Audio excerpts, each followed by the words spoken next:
दोस्तों नमस्ते, बहुत बहुत स्वागत है मेरा इस YouTube चैनल पर दोस्तों। और आज के वीडियो में हम जानकारी लेने वाले हैं कि किसी भी समय अगर बच्चे का जन्म होता है तो उसका है वो नामकरण कैसे किया जाता है, या फिर बच्चा किस नक्षत्र में जन्मा है, बच्चा किस राशि के अंदर जन्मा है, वो कैसे हम जानेंगे। तो ये वीडियो हम उसी टॉपिक्स पे आज बनाने वाले हैं। तो आपसे निवेदन है कि आप हमारे चैनल पर नए हो तो चैनल को सब्सक्राइब कर दो और इस वीडियो को लाइक करके अपने दोस्तों के साथ इस जानकारी को शेयर कर दो। तो दोस्तों, नामकरण कैसे दिया जाता है इसके बारे में थोड़ी बहुत पहले मैं आपको बेसिक जानकारी ये दे देता हूँ। तो दोस्तों, हमारी पृथ्वी जो होती है, मान लिया जाए कि ये हमारी पृथ्वी है, इसके चारों तरफ का इलाका 12 बराबर भागों में बांटने पर हमारी 12 है वो अलग अलग राशि हो जाती है। एक राशि होती है, उसके अंदर है शवा 2 नक्षत्र आते हैं, यानी कि पृथ्वी के चारों तरफ हैं टोटल हमारे 27 नक्षत्र आते हैं। और दोस्तों, 27 नक्षत्र के अंदर है हमारे अलग अलग फिर हैं चरण होते हैं। तो चरण टोटल हमारे 27 नक्षत्र के अंदर है 108 चरण आते हैं, यानी कि एक राशि हमारी 30 डिग्री की हुई और उस 30 डिग्री के अंदर है सवा 2 नक्षत्र हुए और सवा 2 नक्षत्रों के हिसाब से हमारे एक राशि के अंदर है वो 9 चरण हुए, यानी कि एक नक्षत्र उसके अंदर हमारे 4 चरण होते हैं। तो दोस्तों, हमारे नक्षत्र कौन से होते हैं और कौन कौन सी राशि हैं, इसके बारे में मैंने वीडियो है यूट्यूब पे बना दिया है। तो आपसे निवेदन है कि पहले आप वो वीडियो देखें और उसके बाद यहाँ तक पहुँचे, ताकि आपको है वो पूरी जानकारी है वो मिल सके। तो दोस्तों, ये टोटल है हमारे जो नक्षत्र हैं, आप देख सकते हैं। मैं इसको बाद में जूम करके भी आपको दिखाऊंगा, पहले मैं यहाँ पर आपको जल्दी पढ़ देता हूँ। तो फर्स्ट नंबर पे हमारा अश्विनी, फिर भरणी, फिर कृतिका, फिर रोहिणी, फिर मृगशिरा, आद्रा, पुनर्वसु, पुष्य, अश्लेषा, मगा, पूर्व फाल्गुनी, उत्तर फाल्गुनी, हस्त, चित्रा, फिर हमारा स्वाति, विशाखा, अनुराधा, ज्येष्ठा, मूला, पूर्वाषाढ़ा, उत्तराषाढ़ा, श्रवण, धनिष्ठा और शतपिशा, पूर्व भाद्रपद, उत्तरा भाद्र और हमारा है रेवती नक्षत्र। ये जो दोस्तों नक्षत्र हैं, जो ये हमारी पृथ्वी है और इसके हमने 12 बराबर भाग किए हैं। तो इस पृथ्वी के जो चारों तरफ है वो अंतरिक्ष के अंदर स्थित हैं। ये नक्षत्र हैं जो 27 पृथ्वी के चारों तरफ है वो अंतरिक्ष के अंदर स्थित हैं। इन 27 नक्षत्रों के अंदर भी हैं, एक नक्षत्र होता है उसके अंदर हमारे 4 चरण आते हैं। जैसे कि हमारा अश्विनी नक्षत्र है, उसके अंदर हमारा 4 चरण है, यानी कि अश्विनी नक्षत्र का भी है हमारे आगे जाके हैं वो 4 भाग कर देते हैं। हमारी एक राशि हुई 30 डिग्री की, 30 डिग्री के अंदर है हमारा सवा 2 नक्षत्र आ गए और सवा 2 नक्षत्रों के बाद भी है हमारा 9 चरण आते हैं, यानी कि एक नक्षत्र के अंदर फिर है वो 4 चरण दिए गए हैं। तो एक राशि के अंदर टोटल हमारे 9 चरण आ जाते हैं। और टोटल कितने चरण हैं? 108 चरण है टोटल। तो आप देख सकते हैं अश्विनी नक्षत्र के अंदर है हमारे 4 चरण आते हैं, सु, चे, चो और ला।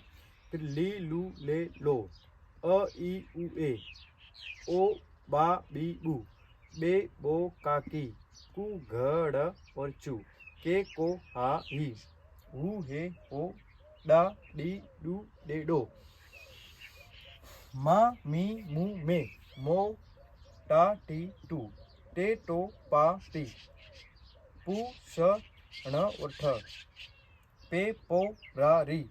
स्वाति के अंदर रू, रे, रो, ता, ती, तू, ते, तो, ना, नी, नु, ने, नो, या, यी, यू, ये, यो, भा, भी, भू, ध, फा, ढ, भे, भो।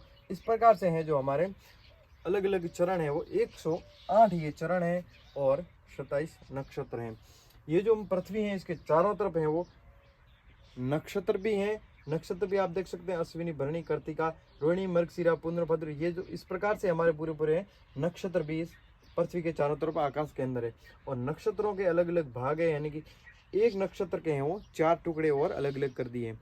ये टुकड़े दोस्तों इसके लिए किए हैं कि इससे जो हमारा है वो प्रॉपर है वो जो ग्रह है वो किस नक्षत्र के अंदर किस शरण के अंदर है वो है जानकारी है पूरी ली जाती है। इसके लिए है इसको है अलग अलग है चरणों के अंदर बांटा गया है।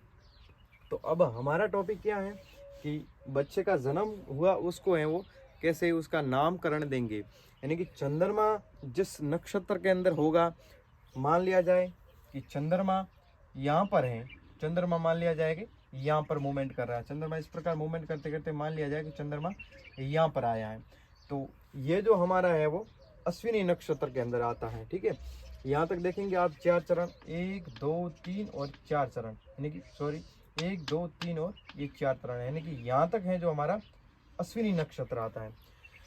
तो हम सीधा सीधा देख लेंगे कि बच्चे का जन्म है वो अश्विनी नक्षत्र के अंदर हुआ है। अब अश्विनी नक्षत्र के अंदर भी 4 भाग है, 1 2 3 और 4। तो अश्विनी नक्षत्र के अंदर जो चंद्रमा है वो यहाँ पर है, तो हम क्या कहेंगे, प्रथम द्वितीय और तृतीय भाग में, यानी कि अश्विनी नक्षत्र के अंदर, अश्विनी नक्षत्र के अंदर है वो बच्चे का जन्म है वो तीसरे चरण के अंदर हुआ है। क्यों? क्योंकि चंद्रमा है वो यहाँ पर इसके सीध में तीसरे चरण के सीध में है। थोड़े दिनों के बाद ये 2.25 नक्षत्र है जो, मतलब 2.25 दिन में ये चंद्रमा फिर यहाँ पार करके मान लिया जाए कि यहाँ आ जाएगा। तब है किसी बच्चे का अगर जन्म होगा तो हम क्या कहेंगे, बच्चे का जन्म है वो वृषभ राशि के अंदर हुआ है, क्योंकि दूसरे नंबर की हमारी जो राशि है वो है वृषभ राशि। तो हम सीधा सीधा कहेंगे बच्चे का जन्म है वो वृषभ राशि के अंदर हुआ है। और वृषभ राशि के अंदर हमारे कौन कौन से चरण आते हैं, मान लिया जाए वृषभ राशि के अंदर हमारे जो आते हैं वो आते हैं हमारे नक्षत्र, ये आता है कार्तिका नक्षत्र के जो पीछे के 3 चरण है वो आ जाते हैं, और रोहिणी और मृगशिरा।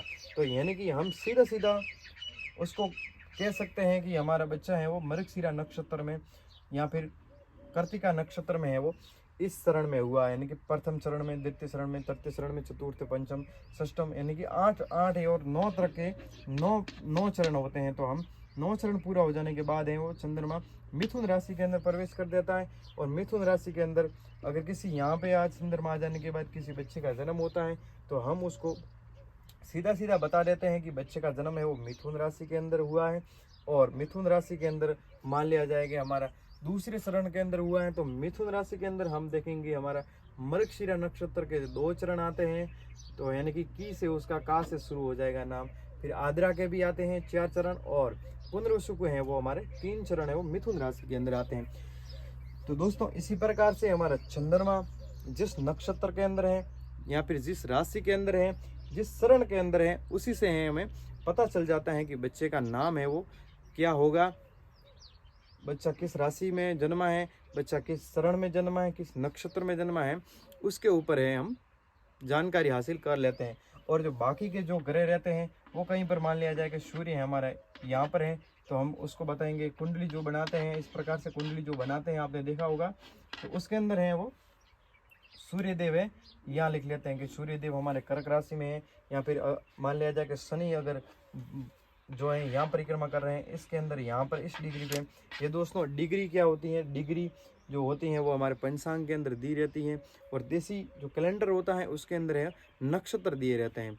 तो आप मोटा मोटा भाग में अगर किसी बच्चे का जन्म होता है तो आप नक्षत्र के हिसाब से भी हैं वो बच्चे का है नाम दे देते हैं और राशि जान लेते हैं, आप खुद भी जान लेते हैं और पंचांग के द्वारा भी आप देख सकते हैं। पंचांग के अंदर थोड़ा विस्तार पूर्वक जानकारी दी रहती है, और मोबाइल और एप्लीकेशन है उसके अंदर भी विस्तार पूर्वक जानकारी, सॉफ्टवेयर आते हैं कुंडली के, तो आप वहाँ पर भी देख सकते हैं इसको कि बच्चा किस नक्षत्र के अंदर, किस राशि के अंदर जन्मा है। तो दोस्तों आज की जानकारी हमने क्या ली कि बच्चा है वो किसी भी बच्चे का जन्म हो जाने के बाद उसका हम है नाम कैसे देंगे, और बच्चा किस नक्षत्र के अंदर जन्मा है, बच्चा किस राशि के अंदर जन्मा है, इसके बारे में हमने जानकारी ली है।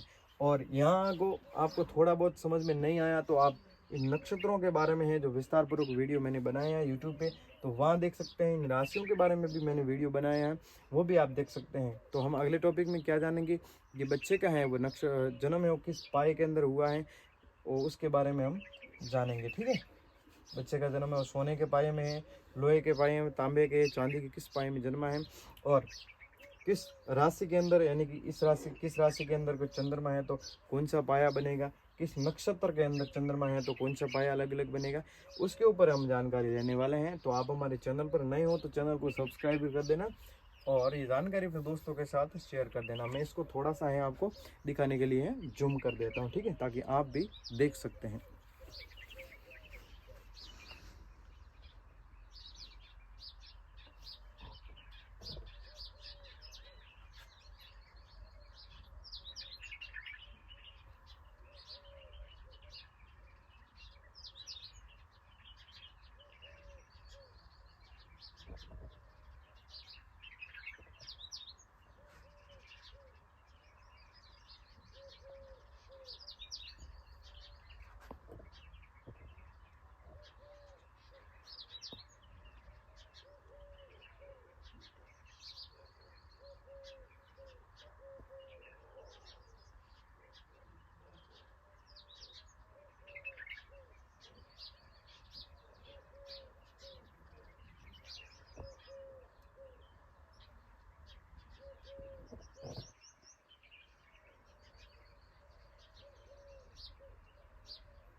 तो दोस्तों मैंने आपको जूम करके दिखाया, फिर भी अगर आपको इसमें से कोई समझ में नहीं आता है तो आप हमें इस वीडियो के अंदर कमेंट करके आप बता सकते हैं कि आपको क्या समझ में नहीं आया, तो मैं आपको पूरा है वो समझाने की कोशिश करूँगा।